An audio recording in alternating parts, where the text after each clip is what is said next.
In the ancient kingdom of Ilu-Araye, where the wind carried wisdom and the trees whispered secrets of the gods, there stood a staff, Omets, carved and sacred.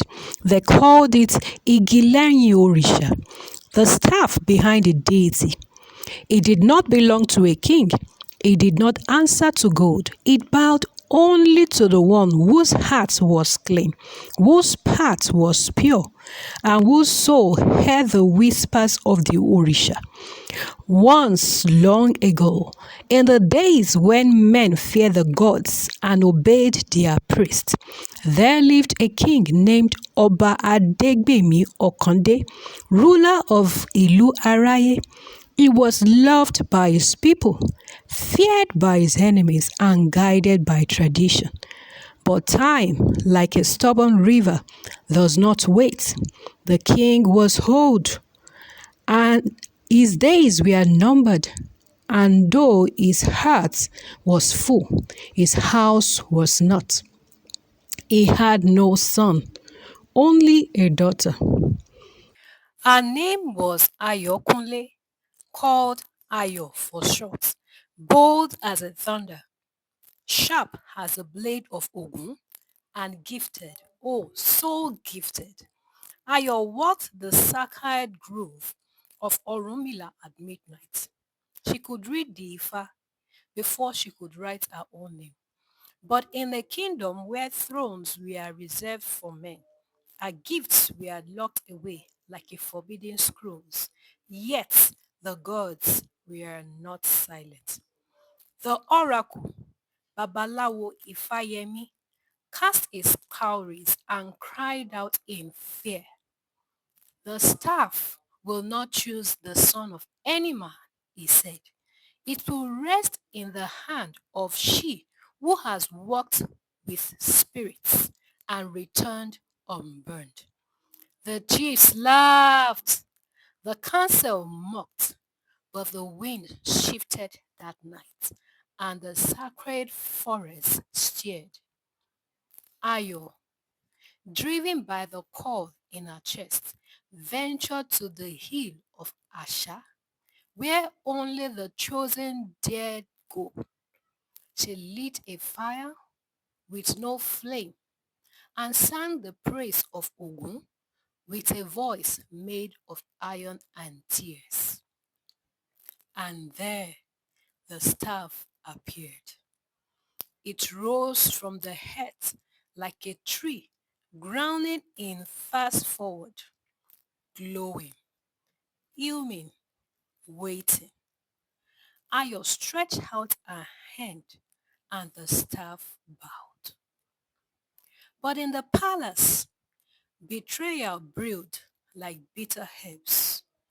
Chief Osola, hungry for power, whispered in the ears of frightened elders.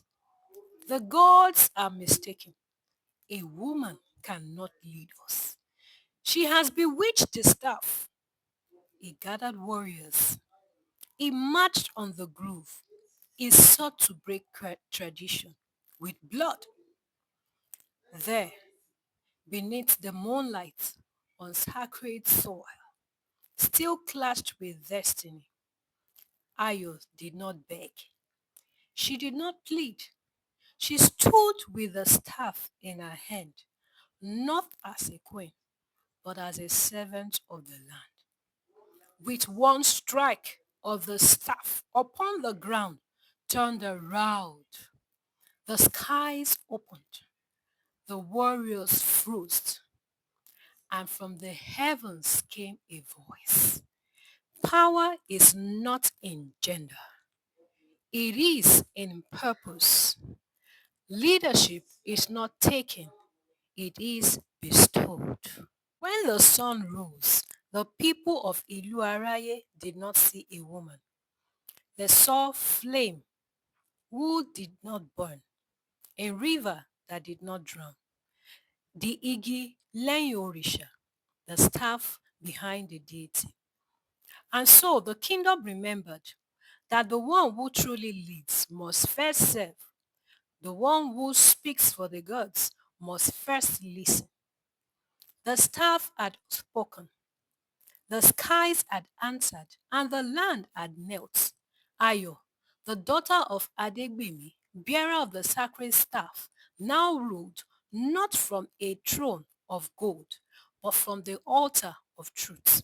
The people gathered beneath the sacred Okwe tree, and for the first time in the long memory of the elders, the drums of Ilu Araye beat not for war, but for unity.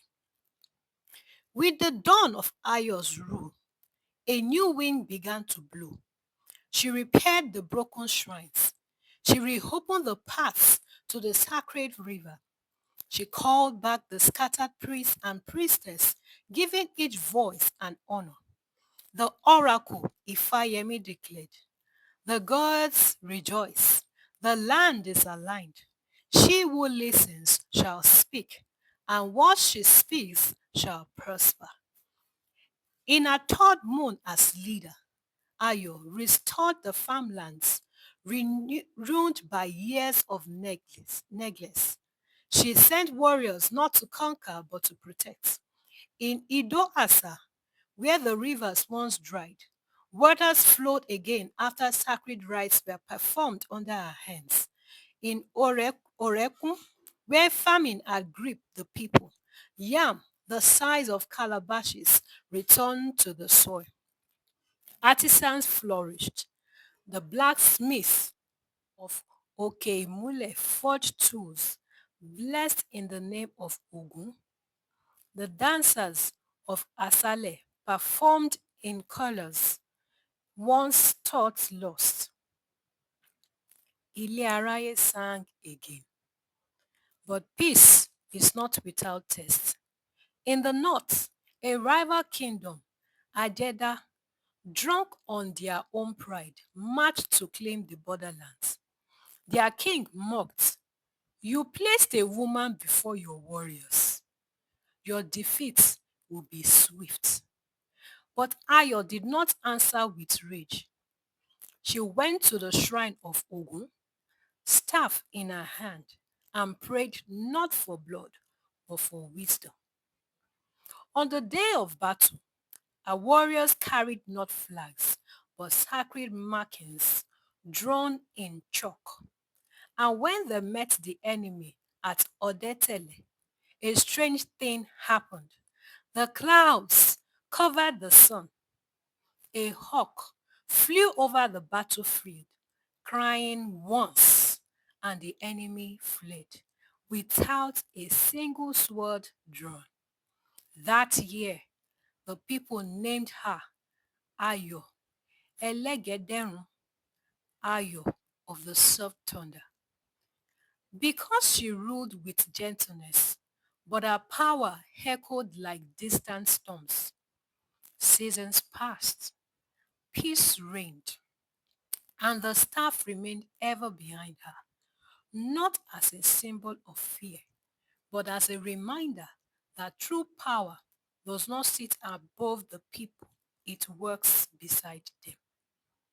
And so, in the sacred scrolls of Ilu Araye, her name was etched not just as a ruler, but as the staff behind the deity, the one chosen, the one who listened, the one who served. Years passed in peace, but even the calmest river hides a current below. Beneath the joy of Araye, in the dark corners of the shrine, behind the carved doors of the elders' haunts, resentment began to stir.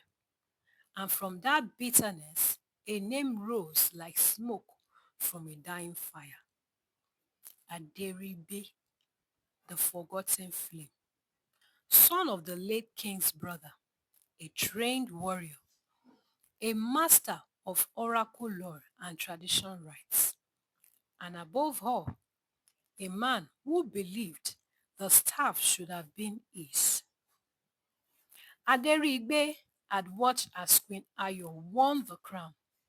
He had bowed with clenched fist.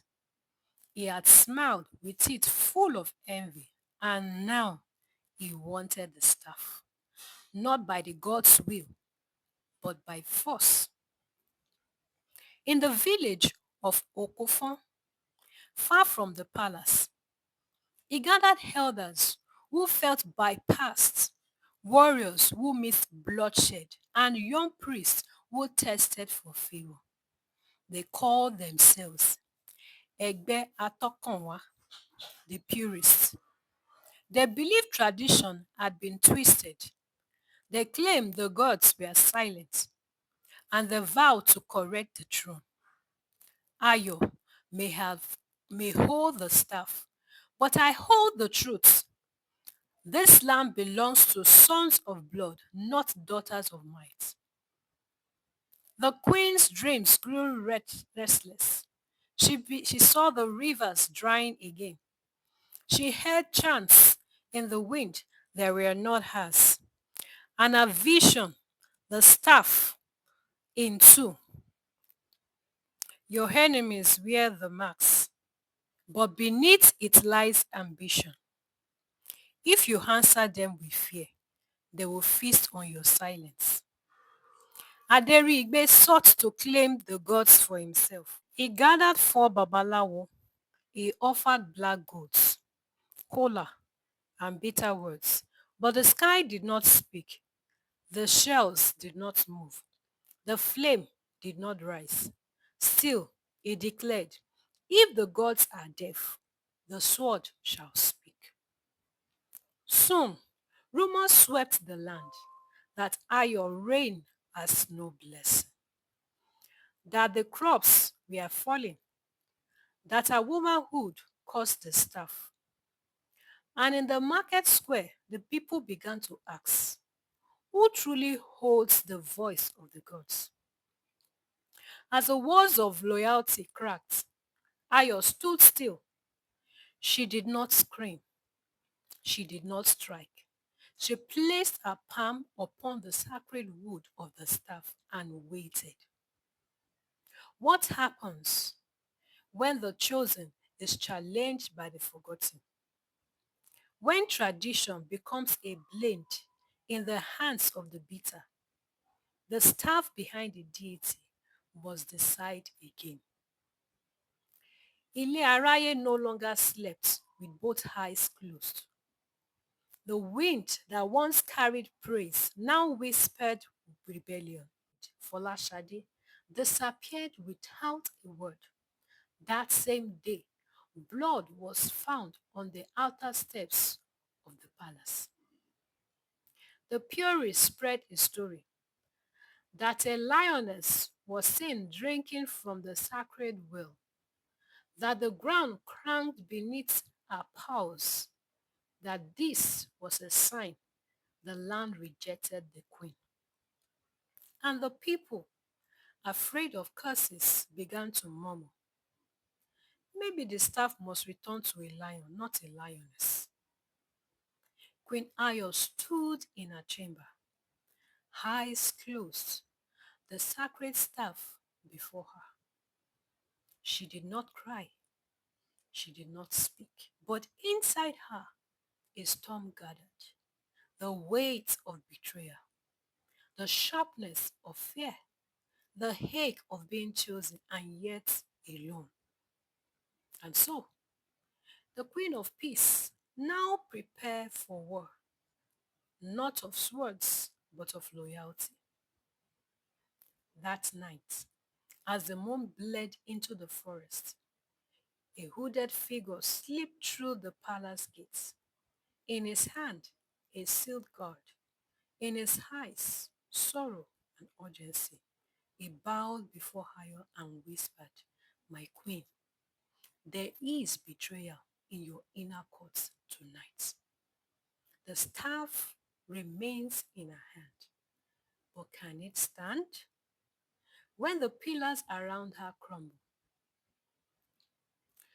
Ayo journeyed to reclaim wisdom, power, and reality.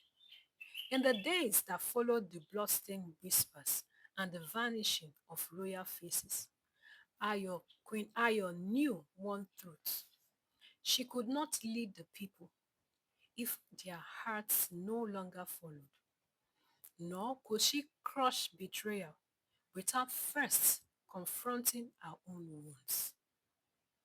The oracle was silent. The ancestors no longer appeared in her dreams. Even the staff, once warm with divine pulse, now rested cold as iron. Ayo, softly kneeling.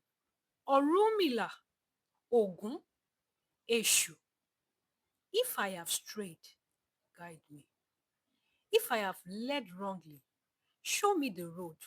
I must lose, if I must lose my throne to find your truth, so be it. And so, before the next moon, she departed, not with an army, not with gold, but alone, dressed in the white cloth of humility, with no crown upon her head, only the staff strapped around her back, and a question in her soul. She walked through the forest of Idoaye, where the spirits of broken kings roam. She crossed the rivers of Ofanla, where only those who seek truth may drink. For 7 days, she neither bathed nor ate. On the eighth, she reached Okeiran, the hill of memory. Atop the mountain stood an old woman, blind in one eye, her body bent like an old staff. Her name was Iya Agbara, the keeper of forgotten wisdom. Ayo, I seek to lead, but I no longer know the way. Iya Agbara, grinding softly. Then you are ready. Only those who no longer trust the sound of their own feet may learn to walk again. She gave Ayo 3 tasks, each buried in pain, each buried with truth. In a cave lined with the skulls of forgotten rulers, Ayo was shown her worst reflection, herself, crowned, cold, distant, and blind to the hunger of her people. The mirror whispered, to wear the crown is not to command, but to carry the hunger of 1,000 mouths before feeding your home.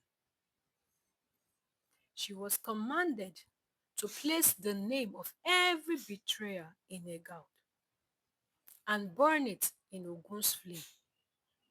As the names burned, she saw their stories: hunger, desperation, jealousy, fear.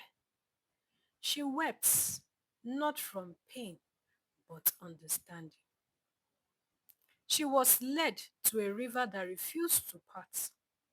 Iya Agbara said, to lead Aráyé, you must be ready to let it go. Ayo dropped the staff in the current and turned away.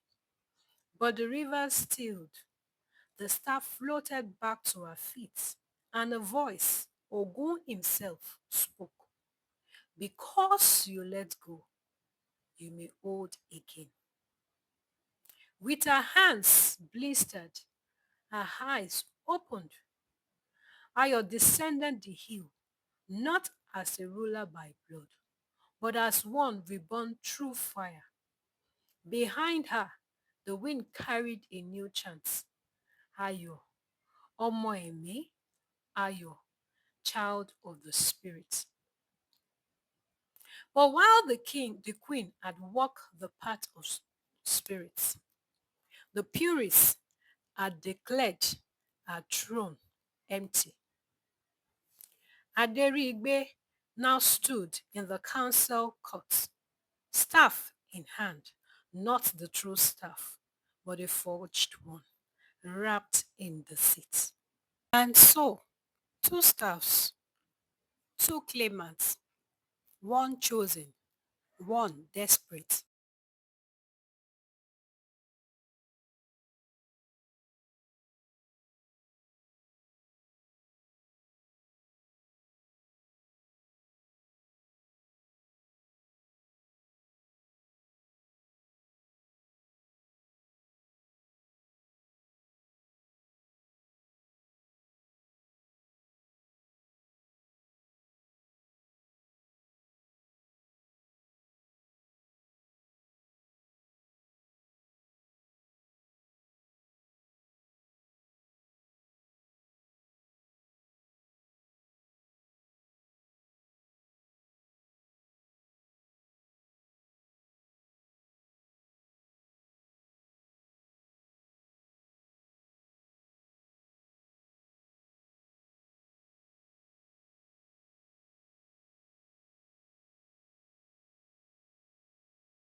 As the sun rose behind her palace once again, Queen Ayo stood not as a woman who had won, but as a vessel who had been prepared. The staff behind the deity now burned with light once more. Ìlú Aráyé was no longer just a kingdom at war with itself, but a kingdom at war with its own forgotten fates. And so, as dawn kissed the rooftop of Ìlú Aráyé, peace was restored. Aderiigbe, once a storm upon the land, took his family beyond the 7 hills and 7 rivers. There, he sought to rebuild, not as a prince, but as a father. The people of his new village would one day say he worked with fire in his past, but planted gardens in his future. Under Queen Ayo's rule, shrines were cleaned, drums were taunted, and the children's names were sung with joy. Warriors became farmers. Disputes were settled with wisdom, not weapons. The rivers ran clearer. The air sang of balance. But Ayo, wise as she was, never forgot the sting of betrayal. She knew peace was not the absence of trouble, but the presence of understanding. Ayo, in a private prayer, let no crown be held by fear, let no leader be born of greed, and let no daughter work in silence again. To protect her father's lineage and ensure the bloodline would endure, Ayo, Queen Ayo, made a rare and sacred decision. She did not seek to marry within the royal houses of Ìlú Aráyé, but journeyed far to Ìrìnkèrindò, a land where the moon touches the mountain. There she met Prince Olatunji, son of a healer, born with a lion's heart and a peacemaker's tongue. Their union was not of politics, but of vision. Together, they ruled with grace and laughter. In time, Queen Ayo bore 3 sons, each named after strength, balance, and compassion. Okanmi, my heart. Atunde, the one who came again. Olushi, the one who brings honor to the throne. And then the village rejoiced again when the twin daughters were born under a sky filled with rainbows and birdsong. Adoni, sweet to have, Ayooluwa, the joy of the gods. The naming ceremony shook the earth with praise.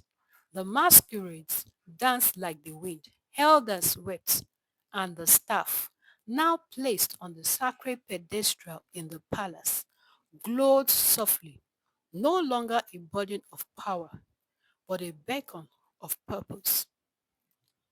In her later years, Queen Ayo would rather gather the children under the oak tree with silver in her hair and kindness in her voice. She would say, Ayo, to the children, power is not in the crown, it is in how you carry your people.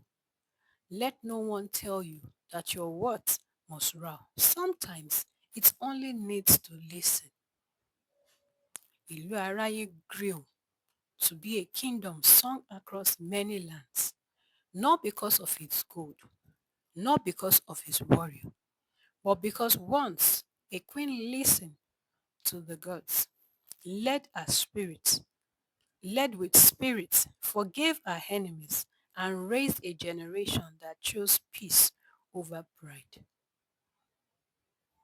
The end.